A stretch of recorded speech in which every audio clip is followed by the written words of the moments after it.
الحمد لله وكفى وصلاة الله وسلامه على رسوله المصطفى وعلى آله وصحابته ومن تبعهم بإحسان إلى يوم الدين. أما بعد، أيها الأحبة في الله، نبينا صلى الله عليه وسلم كما في صحيح مسلم وحاوليه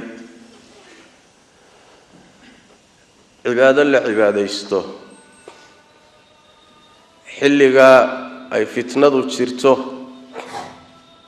oo muslimiintu isku mashquulsan yihiin oo ay islaynayaan oo dhiigooda daadinayaan,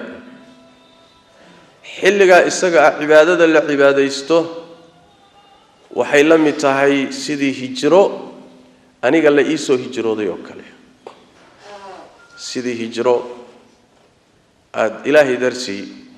dhulkaagii iyo deegaankaagii iyo dadkaagii iyo xoolahaagii ilaahay dartii intaad uga soo tagtay nabi maxamed sallallahu alayhi wasallam adoo madiina kula kulmay ayay la mid tahay buu rasuulku yiri salawaatu rabbi wa salaamu alayhi. al-ibadatu fil harj, lama dhihin cibaadada xilli kasta, laakiin xilliga isaga ee la isku mashquulsan yahay ilaahay cibaadadiisa tabaaraka wa tacaala waxay u dhigantaa arinta la sheegay. sababtu waxay tahay laana xilliga fitanku taagan yihiin oo la isku mashquulsan yahay waxa yaraanaya cibaadada yaraanaysa, amalkii baa yaraanaya, hadalka iyo warka badanaya. dadka badankood mawjadaha iyo dabaylaha saa qaadanaya, xaqaa'iqdii dhabta ahayd iyo wixii anfici lahaa bay halmaamayaan. in yarba cibaadada ilaahay ku mashquulaysa, shay naadir ah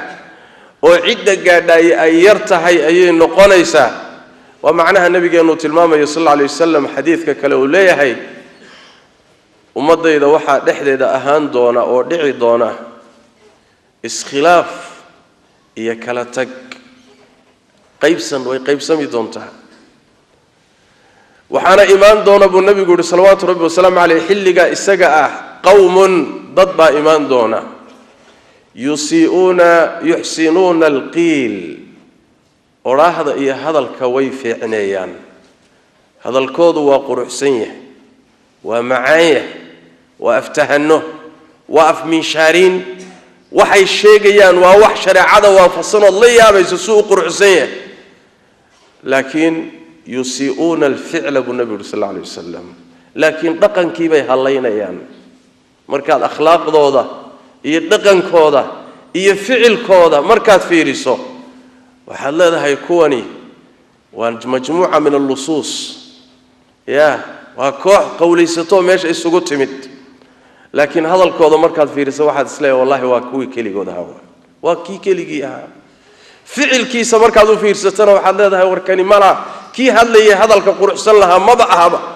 nabigeenu salawaatu rabbi wa salaamu alayhi wuxuu tilmaamayaa xilliga isaga sida ay maqaayiista iyo mawaasiintu u qasmayso.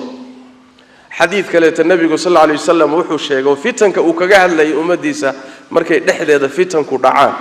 waxaa dhici doono calaamaadka iimaan doona kamida buu nabigu sallallahu alayhi wasallam inuu hadalku bato ficilkuna yaraado. ficilku markuu yaraado ninka ku haray oo iltizaamay oo ku mitiday kaasi marka waa inuu yeesho abaal siyaada ah. halkaasay ka imaanaysaa nabigu markuu leeyahay salawaatu rabbi wa salaamu alayhi wuxuu la mid yahay sidii ruux aniga ii soo hijrooday oo kale. yani waa darajo aad u sarreysa waa laana dadkii badankood baa ka hijroonaya khayraadka ka hijroonaya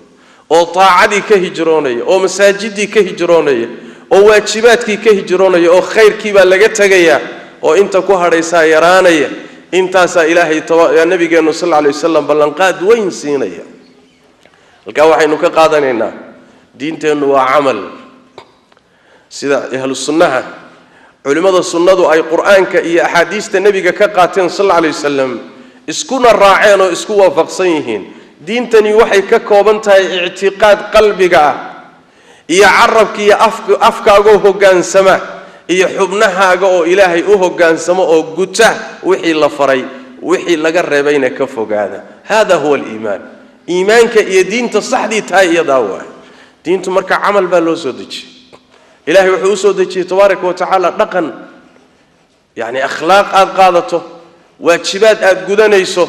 xumaan aad ka fogaanayso noloshaadii inay maamusho ayaa loogu talagalay laakiin wax carabka laga sheegtay kaliya ma aha taa alla waa diiday tabaaraka wa tacaala sidaas daraadeed baa rabbigeen tabaaraka wa tacaala qolyo wuxuu ku ugu cadhooday hadal macaan oo aan ficil la soconin yaa ayuha aladiina aamanuu war kuwa rumeeyayo lima taquluuna maa laa tafcaluun war maxaad u leedihiin ood ugu hadlaysaan waxaydaan samaynayn hadal quruxsan oo qiimo badan oon ficil la soconin maxaad u yeelaysaan oo u dhahaysaan kabura maqtan cinda allah ilaahay agtiisa cadho waxa ugu weynaaday alla agtiisa cadho waxa ku weyn an taquluu maa laa tafcaluun waxaydaan samaynayn inaad ku hadashaan waxaan kaa muuqanin dhaqankiisa aadan haynin inaad ku hadasho ood hadal uun ku soo hadho iyo tharthara iyo shaqshaqo keliyata ilaahay tabaaraka wa tacaala taa waa kuugu cadhon waana nacab yahay rabbi tabaaraka wa tacaala muxuu rabbi jecel yahay camal buu jecel yahay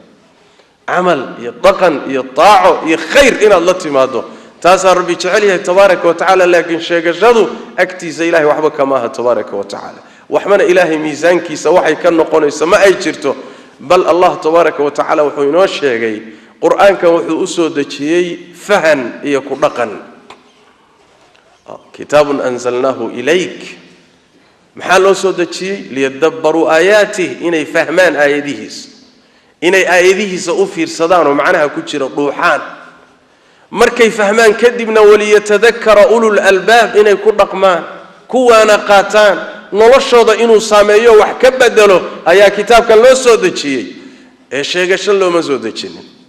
ku abtirsi kaliya looma soo dejinin ammaan kaliyata looma soo dejinin laakiin waxa loo soo dejiyey liyadabbaruu aayaatihi waliyatadakara ulul albaab wuxuu rabbigeen qur-aanka inoogu sheegay tabaaraka wa tacaala hadalka wanaagsan waxaa kor u qaadaya ficilka wanaagsan haddii ficil wanaagsan laga waayo hadal kaliya wuxuu qabanaya ma uu jiro ilayhi yas'adu al-kalimu at-tayyib hadalka wanaagsan xagga rabbi buu u koraayo kor buu aadaa wal'amalu salihu yarfa'uhu amalka wanaagsan baana kor u sii qaada hadalka wanaagsan amalka qaadayo xambaaraya oo kor u sii qaadaya hadalka wanaagsan labaduba waa wanaagsan yihiin laakiin way isxambaarayaan haddii marka amalkii wanaagsan laga waayo waxa uu war iyo hadal ku soo haro ilaahay agtiisa waxba kama aha tabaaraka wa tacaala umniyaad baa la yiraahdaa iyo sheegasho iyo waxaad iska jeceshahay jacayl iyo umniyaadna ilaahay agtiisa waxba kama aha waxa ama naar ku geyn ama janno ku geynaya waa amal xun baa naar ku geeya amal wanaagsanna janno ku geeya sida rabbigeen quraanka inoogu sheegay tabaaraka wa tacaala laysa bi amaniyikum wala amaniyi ahli alkitab amanidina ma waxaad jeceshiin iyo saad idinka iska rabtaan arintu ma aha ahlul kitaabku say rabaanay jecel yihiinna ma aha arintu oo maxay tahay marka man ya'mal su'an yujza bih wa ruuhi xumaan la yimaada abaalkeedu leeyahay ولا يجد له من دون الله وليا ولا نصيرا حمان روحي سمية أبالكي حمان تولي إلهي حقي سنة عد وقهل لسه يعد وحقق قبته ما أوهليه ومن يعمل من الصالحات عدي وناقيال سميسو عمل وناكسن يطاع لي ماذا أسقوا مؤمن أما الله هذا أما ندقها هذا كانت شندان قليلنا أبو ربي تبارك وتعالى وحي أولي منا وحيرنا لقد ظلم من ماي لقد نسقى من ماي وحي سيو كاملا لسينيا إذن أفرصوا من يعمل سوءا وعمل ومن يعمل من الصالحات وعمل عمل كاسا شنا لقو قلا نارنا لقى قبت بادا طبعا ومركي عقيدة صحة والله الصعدو سيدا الله تبارك وتعالى ما يلبض القرآن كإنه وشيغي جنة وحا لغو قلاي وعمل وتلك الجنة التي أورثتموها وجنة ليدين دحل سي ودحل ليدين سي محل ليدين سي بما كنتم تعملون عمل كيني سببتي بالليدين كسي عمل كي الإيمان كو عمل كو إيمان قيب إيمانك كم ذوي سيدا اعتقادك يقولك بإيمانك أغمديها سيدا صدرادت خاصة حلقا لتشوغو أو شيغشادو بدتي أو إسكب بدتي هذا اللدى معاني قروحسان إسكبتين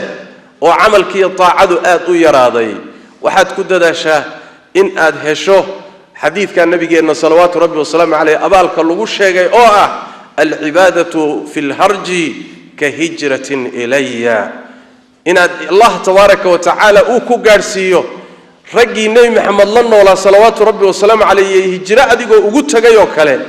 والصحابة دي سي إسقى الله ولا ذي أبالك إلى هي أشرك إلى هي meesha inaad gaari karto isku day sidaas daraadeed marxaladan la wareersan yahay la jaaho wareersan yahay ee wax walba isku qasmeen waxa la doonayaa waxaan qasnayn baa jira hadalla uusan ku jirin jid cad baa jira ilaahay taacadiisa laazim tabaaraka wa taala sida nabiga inuu la taliyo sallallahu alayhi wasallam markay sidan oo kale wax u qasmaan khudh ma ta'rif wa da' ma tunkir warka iska cad ee banaanka yaala salaada soonka حجك عمردا وح بنانك يا الله وح عد إذكرنيسان قاتا وحي عد إنكرتان وشك إذن كجلو وإذن عداوة يرى سجتك أبو النبي يقول صلوات ربي والسلام عليه محيي الدين هذا لقوم خماره دين هذا تجاب لقوم جلو دين هذا وآخر هذه ومستقبل كاجي تجاب مجشو وح عد أو بنانك يا الله ربي أقول له تبارك وتعالى وحي مجدي جلو وحكستاك إيمان كره إسقافه دين هذا دين تنوى التزام طريقة هلا التزامه عقيدة إيا عملك إيا قولك كتابك هلا السنة النبي صلوات ربي وسلام عليه أيضا هاللقود انتو بإذن الله تبارك وتعالى صلوا وسلموا على خاتم الأنبياء والمرسلين اللهم صل وسلم وبارك على عبدك ورسولك محمد وعلى آله وصحبه أجمعين وارض اللهم عن الصحابة والتابعين وتابعيهم ومن تبعهم بإحسان إلى يوم الدين اللهم إنا نسألك الهدى والتقى والعفاف والغنى ربنا ظلمنا أنفسنا وإن لم تغفر لنا وترحمنا لنكونن من الخاسرين اللهم يا حي يا قيوم برحمتك نستغيث ردنا إليك ردا جميلا ووفقنا لما تحب وترضى اللهم اغفر للمسلمين والمسلمات والمؤمنين والمؤمنات الأحياء منهم والأموات برحمتك يا أرحم الراحمين اللهم إنا نعوذ بك من علم لا ينفع ومن قلب لا يخشع ومن نفس لا تشبع ومن دعوة لا يستجاب لها اللهم إنا نعوذ بك من الفتن ما ظهر منها وما بطن اللهم إنا نعوذ بك من الفتن ما ظهر منها وما بطن اللهم إنا نعوذ بك من الفتن ما ظهر منها وما بطن اللهم إنا نسألك الفردوس الأعلى وما قرب إليها من قول وعمل ونعوذ بك من النار وما قرب إليها من قول وعمل نسألك من خير ما سألك منه عبدك ورسولك محمد صلى الله عليه وآله وسلم ونعوذ بك من شر ما استعاذك منه عبدك ورسولك محمد صلى الله عليه وآله وسلم اللهم انصر دينك وكتابك وسنة نبيك يا حي يا قيوم اللهم انصر دينك وكتابك وسنة نبيك يا حي يا قيوم اللهم انصر المسلمين وأعز دينك يا حي يا قيوم وسبحانك اللهم وبحمدك نشهد أن لا إله إلا أنت نستغفرك ونتوب إليك